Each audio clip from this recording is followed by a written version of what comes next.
We read this gospel every year on the Sunday after Easter, so we're pretty familiar with this mandate Jesus gives to the disciples.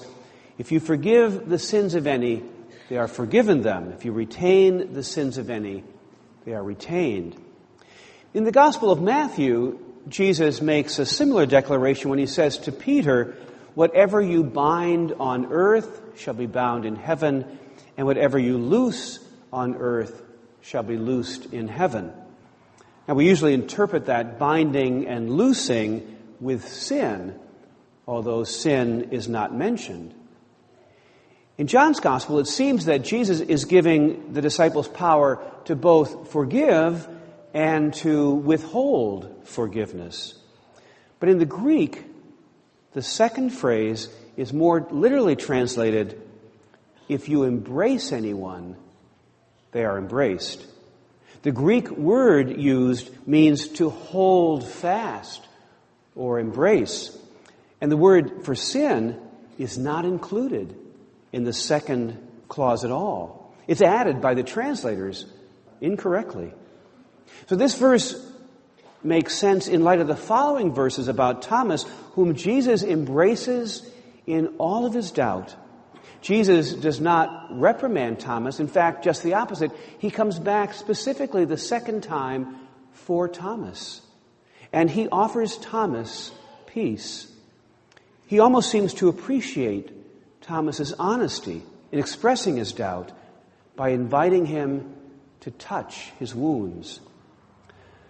On the fifth Sunday of Lent, in the story of the raising of Lazarus, I was reflecting on the language of lament. Both Martha and Mary cried to Jesus, "If you had been here, my brother would not have died." Biblical lament makes clear that questioning God is an aspect of faith. If one is asking God questions or seeking answers from God, there has to be some kind of faith that God exists and can respond. It implies a level of trust that the answer will be correct. Thomas's questioning, his desire to be sure, can be commended as an aspect of faith in God. In fact, the same word is used for belief that is used for doubt. They take the Greek word and they add a prefix to it, which gives us the opposite. So, for example, in English, we might use the word moral. If we had a prefix, we could say immoral. The more accurate translation then of Jesus' word to Thomas is, "Do not become unbelieving, but believing. Do not become unfaithful, but faithful. Do not become uncertain, but certain. Do not become distrusting, but trusting." Thomas seems to be at a crossroads in his life. What will he become? What adjective will describe him? Trusting or not? Faithful or not? Certain or not? Thomas moves. He goes from not understanding, but following anyway, through not trusting, and finally confesses and trusts. Perhaps we should call him not doubting Thomas, but confessing Thomas. In fact, whenever the risen Christ appears to someone, he gives a commission to go and share what has been witnessed. They are to become confessors, witnesses of faith. When Mary of Magdalene finds the tomb empty, she tells Peter and the other disciple whom Jesus loved. When she sees the Lord, she tells the disciples. The disciples tell Thomas. They both say the same thing, "I," or "we," have seen the Lord. But the story doesn't end with seeing, but by believing and sharing the message. In fact, the whole purpose of the book, John concludes, Jesus did many other signs in the presence of his disciples, but these are written in this book that you may believe that Jesus is the Messiah, the Son of God.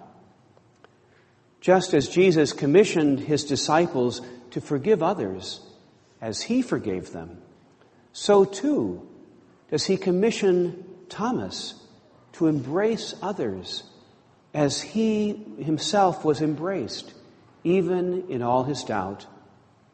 In his personal commission to Thomas, Jesus promises that many who have not seen will come to believe because Thomas will tell them.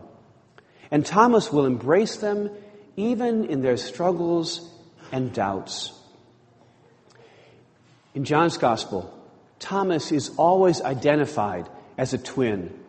The Hebrew form of the name comes from twin. It's like saying Thomas called Thomas every time you say Thomas. But why is he so consistently called a twin?